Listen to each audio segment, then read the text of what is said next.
Hello there and welcome to a new video on my channel, and today we will discuss a subject that people wanted me to bring out, kinda, which is playing Servants of Apocalypse in 2-day MCP. People were bringing the fact that there is not that lot of content surrounding the affiliation, and it can be a little bit tough to get an end on it if you don't have a little bit of help to get a start. So I decided to go out of my comfort zone there and try to do a video in English and explain the thing that I know personally about the affiliation. Of course, it will only be my view on it, and I'm sure there is different ways of thinking about the affiliation stuff, so make sure to keep that in mind. It will only be my opinions there. So I will present you a roster that I brought to GT in Paris a couple of weeks ago, and I managed to win the event with the roster. I consider there could be some tweaks done here and there, so it's definitely not perfect, and it fits my playstyle and how I like to play the game, and I'm sure there is a lot of more options you can do, but I will let you explore yourself with that, because I can't speak for everything since I didn't test everything. So the purpose here is just to have a little bit of overview for starters with affiliation, and I hope it will help you. So I will start with just a basic description of my roster and of characters and tactic cards, why I take them, which horsemen they tend to mostly be, and what kind of situation they help fill out. So, and then I will give you some keys of and understandings to try to maximize the thought process you have to do with Apocalypse, which seems to be a bit complicated when you start, because you have a lot of stuff to think about with the horseman powers and stuff, but it adds up that it's not that complicated since you played a couple of games, but you just have to make sure you go the right road in my mind. So I will give you keys with this deployment, horseman choice, when to use the rerolls, which can be a little bit tough sometimes. Of course, we will discuss crisis and stuff, and then I will talk about maybe some changes I will brought to the roster with future character updates and stuff. So let's get started. Of course, to play Apocalypse, you have to bring Apocalypse himself, which is a 6th-rate character that is not that bad of a character, but not that great as well. His activation will mostly result in throwing dice and moving, and it's perfectly fine. The things he is bringing are not things you have to do during his activation. You just have to maximize the horseman powers that he brings, and the really good part about his kit is the celestial technology, which can be really backbreaking for your opponent if you use it in the good situations. So typical Apocalypse should be considered like, of course, like a tool in your roster that will mostly rely on doing attrition, because it doesn't do anything else really during his turn. And but in my mind, you don't have to think about him like the character that is going to carry your game. He's a support to his team, kinda like Thanos is a support to Black Order, so you have to keep that in mind. If you rely on Apocalypse to win your games with Servants, you are likely going to set up yourself for failure. So don't have too high expectations around him. So you have to bring him anyway. You have to learn how to use him without him being too much of a downside, because he just throws dice and you have to hope he kills, and if it doesn't, it feels kinda bad. But it is what it is. So you really want him to use famine for moving turn 1. So what I usually do with Apocalypse is deploying him in the middle of the board. You don't want to activate him first, obviously, because if he deploys in the middle, it's most likely that at some point after 3 or 4 activations, he will be able to use famine with 1 Evo token or and a power minimum. To TP, make 1 move action and do a 7 dice attack into a target of his choice if your opponent doesn't have like several save grabs, which will happen most of the time. So you will be able to pull off 1 attack turn 1. What the attack does is like whatever, you do it, and if it fails, it fails. It is what it is. You want him to... The best that can happen there is to gain the power to have celestial technology. So if you do like 4 damage, you are quite happy, which is a lot. But it will happen from time to time. 4 powers, I think, is the best. So you have to do 3 and gain 1 more in the power phase, which will make celestial technology be online next turn, which can be really good in some situations that we will discuss later. Most of the time you will want to put root with the white trigger. If you are attacking an high attrition piece, shock can be a thing as well. And the spender is really good, but you are not going to use it that much, maybe once or twice a game. And try to use it with war power because it is a lot of damage, but it's kinda Apocalypse doesn't do anything else really.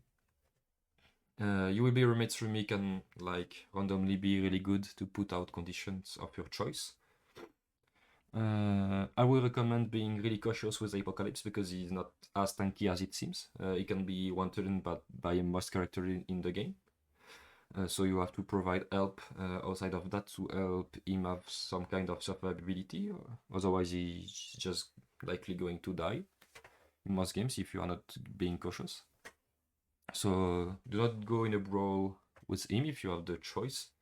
You want to tap within range 3, but you really don't want to go too much in the fight.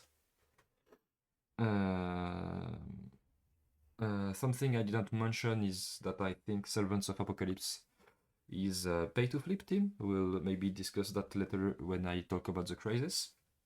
But I want to tell you that because sometimes a good Apocalypse activation will maybe just like double move or famine move and try to flip points. And even if it's a 6th threat and it could feel kind of bad doing this with a 6th threat, sometimes it's what makes you win, so you just have to take those. So don't be afraid to just use APOC as a vessel to win points and to use the tools of his affiliation. It's not that bad if Apocalypse is not carrying the game. Next characters that is likely going to see the board a lot is Sabatus, which in my mind is kind of the best character in the affiliation. Why is that? Is because he's Pestilence and War, and I'm going to play him Pestilence 100% of the time. You are going to deploy him in the middle of the board pretty much every game. Why that? Because if he double moves with a long move, he can dive any points on the board, and he is size 3, so it means that he can go through any terrain of the map, most likely. And he can dive on a point and use the Pestilence Bomb really easily. And it kinda discourage your opponent to attack him, because one of the good way to beat Apocalypse is to kill the Pestilence guy, because it's what provides the most evolution tokens. And if the opponent tries to kill Sabatus, you are most likely going to be able to use some Counter-Strike out of the time. So your opponent just thinks about it a little bit, because taking 5 dice attacks out of activation with Pierce Bleed and maybe 3 rerolls most of the time is a little bit scary. So all that makes, in my mind, Sabertooth the best Pestilence user. But the issue you have is that you are not able to play every game because of threat value. So basically, if I am in the pay to flip and nothing too brawly, I'm likely to play Sabertooth every game that is like 18 points or more. But sadly, if it is 17 or 16, but we will discuss that later, you are not able to play him, which is not bad.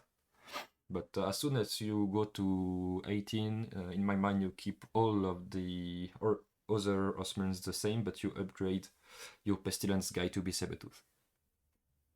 Next character is Magic, which sees a table a lot as well. She is War and Famine, and I think I played her like 50-50, the same amount for both. So she is an attrition character most of the time. She does really work as an attrition piece under War, because it's a lot of damage when you can Fury with a 5 dice Mystic attack with Spears. She's quite mobile, so she fits the pay-to-flip plan quite well. But Magic, some games just kind of die.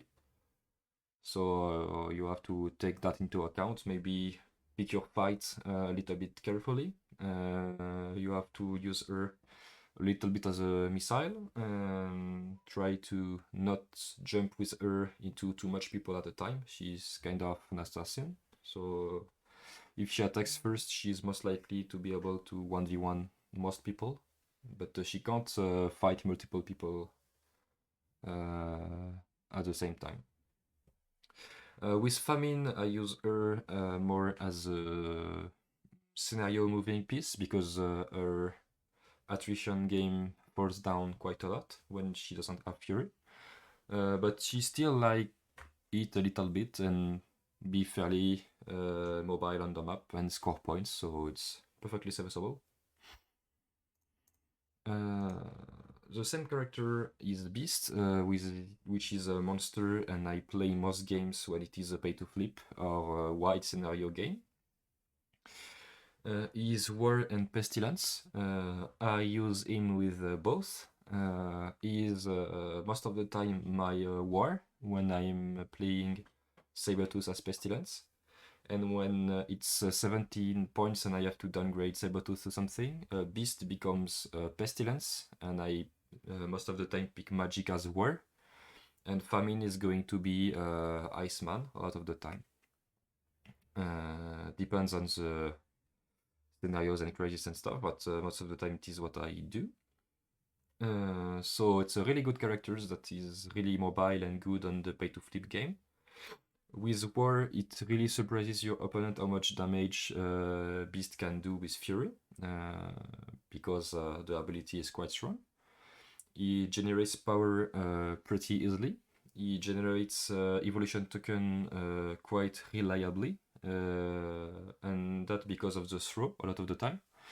If you just throw a size 2 characters into a wall, your opponent is normally not going to brace that most of the time, so it will take 1 damage and it will generate 1 evolution token with the War ability. When his Pestilence is not as good as Sabertooth, because your opponent doesn't mind attacking a beast. It will take quite some time to take him down, but there is not really a downside for your opponent to attack a beast. But it will take some time, hence why in my mind is one of the best, if not the best, if you have to take a 3-threat Pestilence. So that's pretty much all for Beast. He's kind of just a work Earth. He's never done a bad game for me. and I think he's staple to the affiliation at this point, kinda as he's on X-Men. Next character is Toad, so it's one of your two threats I bring in the list. He can be Death or Pestilence. You are never going to play him as Pestilence because he's too fragile, and you don't want him to die too quickly. So when you play Toad, you have to consider he's going to be Death 100% of the time. And I mean, he's just Toad. He does what he does in other affiliation, and when he's splashed, he plays the extra game in the early and then just tries to kind of move on the map and score some points. Nothing too fancy about that. And randomly, in the end game, you can use the Death affiliation to do some quite big attacks with Toad that can go up to 7 dice. And one of the things I like to do if you know you are going to face someone playing grunt characters is go hunt the grunts with Toad, because he is likely going to be able to kill them, and it generates a lot of evolution tokens. So it's something you can do. And then, which is the other thing that is quite good, is that since Toad is more likely to have an extract in the game, he will get targeted by your opponent, and he will eventually die, and so it will generate you a lot of evolution tokens, which is perfect for you. Next is another workers like kind of beast, even though it's quite different. It's Iceman. He can be Death and Famine. I think I only played him as Famine when I have to upgrade Magic into being War instead of Famine at 17.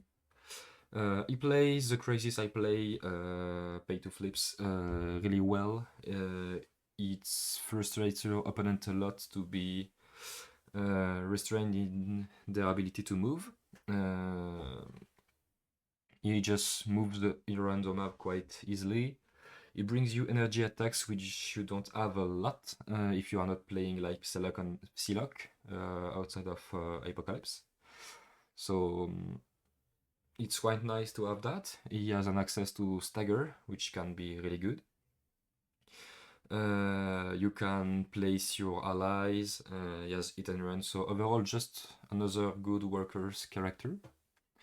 It's not the character I played the most, because I think he only sees the table at 17 and not really above that.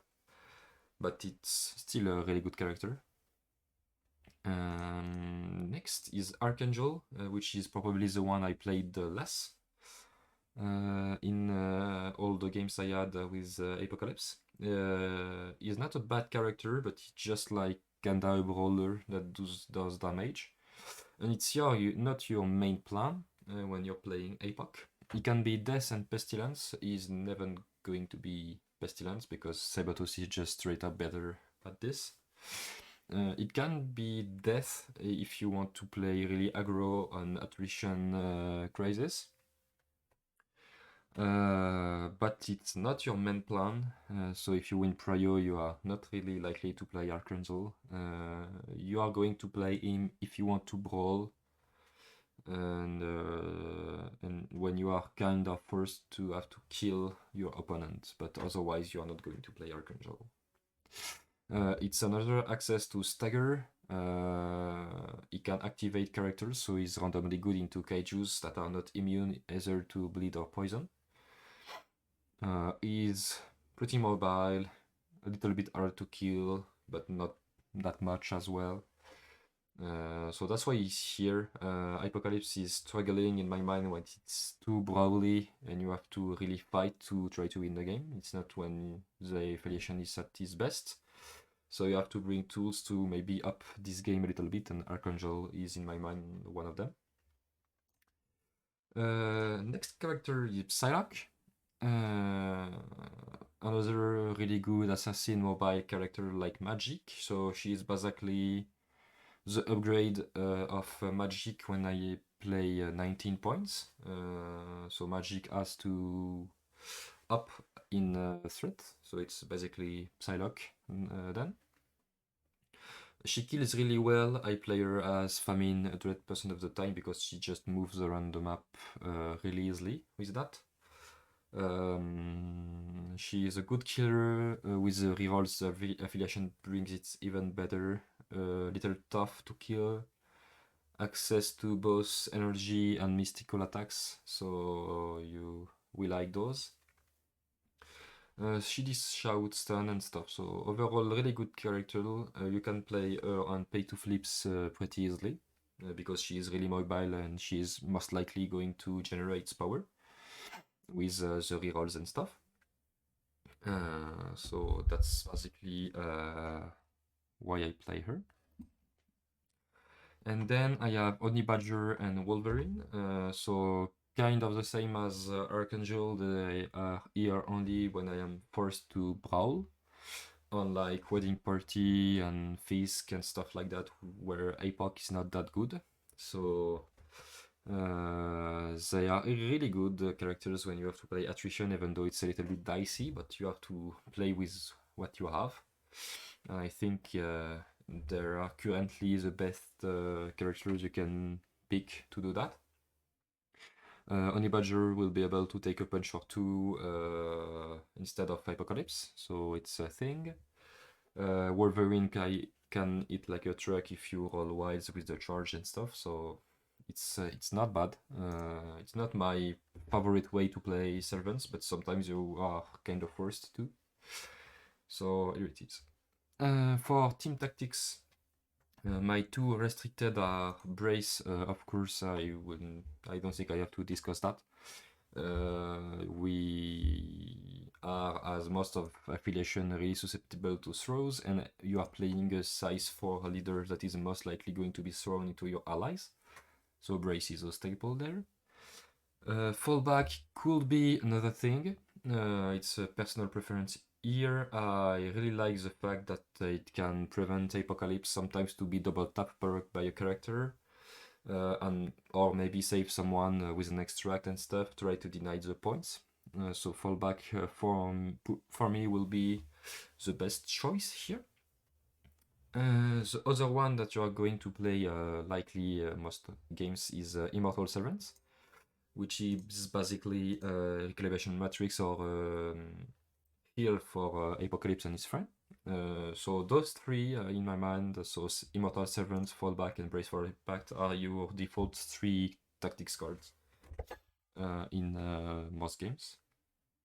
The other affiliated ones is the first one, which is a good card, but I think playing it every game is kind of a trap. Basically, if there is like at least 7 points on the board, and I consider that I can win with points, I will not play it. I will play the first. The more the fighty the game will be, the more I will play the first one. If it's just going to be a scenario game, I'm not going to play it. It's not going to make you win some games here, because most of the time I think the characters I want to kill are more, to use the card, are more important alive and to try to save points. And if you don't use it, it's a dead slot. So if it's too much scenario, I will not recommend playing this. But if it's more attrition, I think it's a perfectly good card and serviceable. But since attrition is not your main plan, it's not going to happen that often that you have to play the first one, in my mind. Then I have Battlebound, which I think I use like 1 or 2 times. It's a really good card, but it's not going to be a lot of time where you are going to play Psylock and Archangel together, quite frankly. So it could be definitely another card. I didn't think about another one that could fill this slot, so I put that there, and I thought maybe at some point it will be useful. Turns out in GT I never played them, and I think I never played Archangel as well, so that's kind of it. Instant recovery is obviously good because you have like 3 healing factor characters in your team, and it will happen from time to time that you are going to play 1 or 2. so it increases the survivability for them. It's especially on Sabatus, which is going to take focus a little bit because he's pestilence, so your opponent will want him to die. So you can make him try to last a little bit longer on the board. Warpass is a good card for replace your characters. It's really good on Sabatus because of the aggressive on the Counter Strike. So even if you are attacked within range 4, you can like Warpass, aggressive, and Counter Strike and still manage to pull damage on your opponent. So I play it most of the game as well. It's often my fourth card. Journey through Limbo is a really good card on Magic. You can use it to replace your Apocalypse and give him 1 power. You can use it to kind of stagger the enemy kaijus if they are playing like a Thor 2 and stuff. You can make them take a walk pretty easily with that. So I think it's a good tool. I do not really play it every time when I bring Magic, but I bring it like maybe 60% of the time, so it's really good card there. Recall I take a lot as well. It's not as good as Immortal Servant, so sometimes it will be another slot, like Journey through Limbo. But the fact that you can like play Immortal Servants and Recall can really mess with your opponent dice, so it's quite a good pairing there. It saved my ass quite some time. And then I have Grievous Wound, which is kind of a niche thing I put there for the GT because I expected a lot of Immortal Hulk and Apocalypse mirrors. So it's really good in the mirror because you can kill the opponent Apocalypse really well with that, because he's not going to be able to heal any of the attack. So it's really good there. Into Immortal Hulk, we are pretty good at dazing him. It can be a little bit touchy to try to finish him once he has been dazed. So with that you can cut the healing and try to get him off the board way more easily. So I think it can be a good tool, but it's definitely a niche thing. You're not going to play it a lot, but it can be handy sometimes. Then for the crazes, so as I mentioned, all the 3 secures I play are pay-to-flips. So Mutant Man, Macro and Crystal, and Guardians save share in place. The only thing I don't like in those is that Guardians is 17, and I really think you really want to play 18 or more with APOC, but I found it's not that bad. I won a lot of games playing 17, and the shape and the fact that it is pay to flip is kind of good for us, so you have to take that in my mind. You don't want it to play, I think, attrition crisis, like intrusions and stuff. It's not at all where we are at our best. And for the extracts, I have Mounted Sea, Deadly Legacy Virus, and Inhumans Deploy Advanced Weaponry. Montsesi is and Legacy Virus are good because it will slow down enough the game so you can like daze 1 or 2 of your opponent, and it's you really want to win the games by scoring the secures, not that much scoring the extracts. You don't have any steal in affiliation. You have good chasers and good extract carriers, but you are not really good at taking them once your opponent has them. So you don't want your opponent to go out with extracts too much. And Inhumans Deploy just really fun in my mind with Toad as death, because you can do 6 dice beam and try to kill a bunch of people, gain token and stuff. The threat value is good. I think with some of the new things that are going out in the game, in the next few months this scenario will be even better. I'm thinking there about bringing Gambit into the affiliation and stuff, and so it is. It's not that it's a really good extract for us. It doesn't bring anything too fancy, but the shape is fine. The thread value is fine. I think we are better playing on this than on like scrolls or hammers. So that's why I bring this one. And that's kind of it for the roster. So it's, in my mind, nothing is like too crazy there. Some advice I can bring is for the like turn 1 and turn 2 turns. So the classic pattern will be when you deploy, you really want to have Apoc and Sabatus in the middle as much as possible.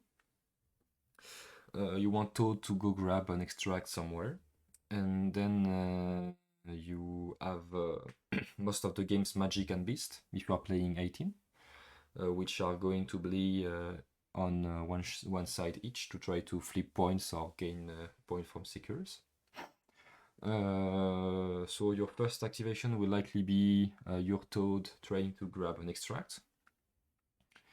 Then you want to play most of the time your Famine, and just like flip a point or so, and or grab another extract and generate one evolution token. And then it kind of depends on what your opponents have done yet so far. You can dive really easily with Beast depending on how much your opponent is trying to kill you. So you can like double move with this Beast and try to flip far pay to flip. Your opponent will think twice attacking him if he's your wall, because it will make you gain token and stuff. And your last activation will likely be Apocalypse, using Famine, one move and one attack into someone that did grab an extract. And Sabatus will most likely double move and dive onto pay to flip to try to use Pestilence and maximize the gain of evolution token. You really want to start turn 2 with at least bare minimum 3 evolution tokens, and the more it is, the better it is. 4 I think is a perfect sweet spot. If you can 4 evolution tokens starting turn 2, which means you have to have generate 3 by the end of turn 1, you are in a really good spot. Because it's kind of those tokens that are going to kind of mesh the affiliation together. So how I view the use of the tokens is that you want to use them early to use horseman powers, because you don't have the choice, you don't have any powers because you didn't attack much and stuff. So turn 1 you use them to use Pestilence and Famine to try to put conditions there, try to start to generate token, and try to start the attrition game with Apoc. And then starting round 2, if you have at least 3 or 4, you are going to play most of the time your Pestilence again to try to use the Horseman power again, and trying to be 6 evolution tokens at the end of your first activation.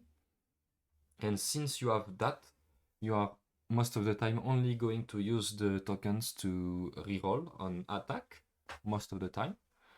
Why is that? Is because I think rerolls are at their best when you are rerolling on spikes on builders. Because if you do a lot of damage with a builder, you are going to generate a lot of power, which means then you can use your horseman powers with your power and not the tokens, and generate even more tokens, which means more reroll and stuff, so it goes and goes and goes. So in my mind, if you are not doing a really great attack, like let's say you attack with Sabatus and you have like one hit and a wild with a pierce and stuff, and your opponent is blocking 2, before rerolls, you are not going to reroll anything there because the conversion rate is not bad, but if it fails, it feels really bad. But the first attack you are going to do like maybe 4 or 5 with a pierce, or your opponent has a natural dice that is not good, you are going to reroll all the failures you can on those. Because you are going to spike, maybe you are going to kill, and then generate all the powers and stuff, which means after that you are really at ease with your flow of generating tokens. So it's kind of how I view the thing. Let's not forget it's only once per turn. So you really have to be careful when you use that. You can perfectly use tokens on defense as well, or dodge. If really you have to make a character survive to win the game or so, or if you consider you really have to survive with the characters to be in a good spot. So it's a tool you have. I will not tell you to not do it, but it's not the perfect way, I think, to do it. Most of the games you are going to win because you are proactive and you are forcing your opponent to play reactively. So you want to use those rerolls proactively because it's what's going to generate you power. Because using the tokens on defense means you are going to take less damage, which means you are going to gain less powers. And it's making your life a little bit harder trying to win those token backs. So it's how I view the thing. In my mind, the best play style with Epoch is trying to make your opponent's life miserable most of the time. So you don't care if you have to play really KG, try to not take risk. A lot of my activation are like just double moves and try to flip a point and try to just out-rotate my opponent. It's not the funnier gameplay for you maybe and for your opponent, because you are just running around the map trying to score points, and your opponents will be like slowed, root, poisoned, maybe shock by Epoch or so. So you are really going to win in my mind because you want to force your opponent to only have activations he doesn't want to make because it's not sexy. And you want to be perfectly okay with just like double moving, throwing someone and try to take a point and try to win the game a little bit by a little bit like that. You are quite still susceptible to dice, but it's the same thing for all the team in the game. And that's kind of it. It's not that hard to pilot the affiliation in my mind once you understood the key of how to win a game. What you want to avoid is playing attrition crisis. So of course you are not playing them. I mean secures. You don't want to play on intrusions and stuff. I already mentioned that. So your toughest matchups will be playing like Midnight Sun's team, playing on intrusions with Hawk. Asgard can be really tough. Because Apocalypse is going to be a bowling ball being thrown into your team. It's a lot of damage. So I found facing like Immortal Hulk and Mighty Thor are quite a pain if they roll pretty well, but you still have to have a little bit of bad quote-unquote matchups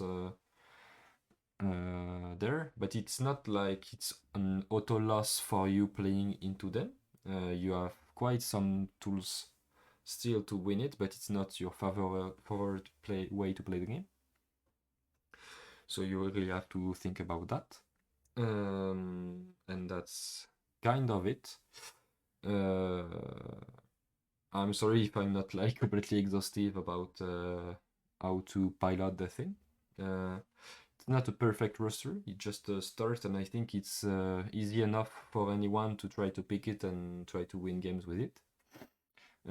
For me, a lot of your wins will depend on the mindset and how you are willing to play the game to try to win it. It's maybe not the playstyle I would bring to a friendly event or a game night with friends, because it can be really frustrating to face and not that fun to play, to be honest. So you really have to be cautious about that. The evolution I see in the roster is playing Gambit. I tested him on TTS for some games right now, and he has been absolutely incredible in all games. I initially wanted him to go in instead of Iceman, but in Paris GT, Iceman did a stellar job for me, so I'm considering keeping him there. So maybe Archangel will go. I don't know right now, but we will see. We know then that Magic and Colossus are going to take a little buff, if I understood it correctly, from IMG Adepticon. So Magic will even get better than she is now, and maybe Colossus will see play in the affiliation. I know some people are currently playing him, but I think he's just too ignorable and useless compared to Sabatus and others. But if he gets a little bump and gets a little bit better, I can completely see him taking the Wolverine slot, trying to bodyguard for APAC and stuff. So it could perfectly be a thing.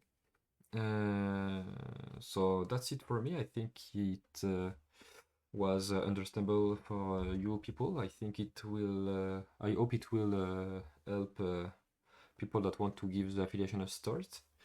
I know that I probably forgot some key information here and there about it. I'm really sorry about that, and I'm perfectly fine with people sending me DMs to ask questions, so feel free to DM me on Discord. I have the same name as I have on YouTube, so you can find me on the international fan server and stuff pretty easily. I'm perfectly open to discussion. Thank you for listening to this video, and see you for some games, I hope, on TTS. Bye!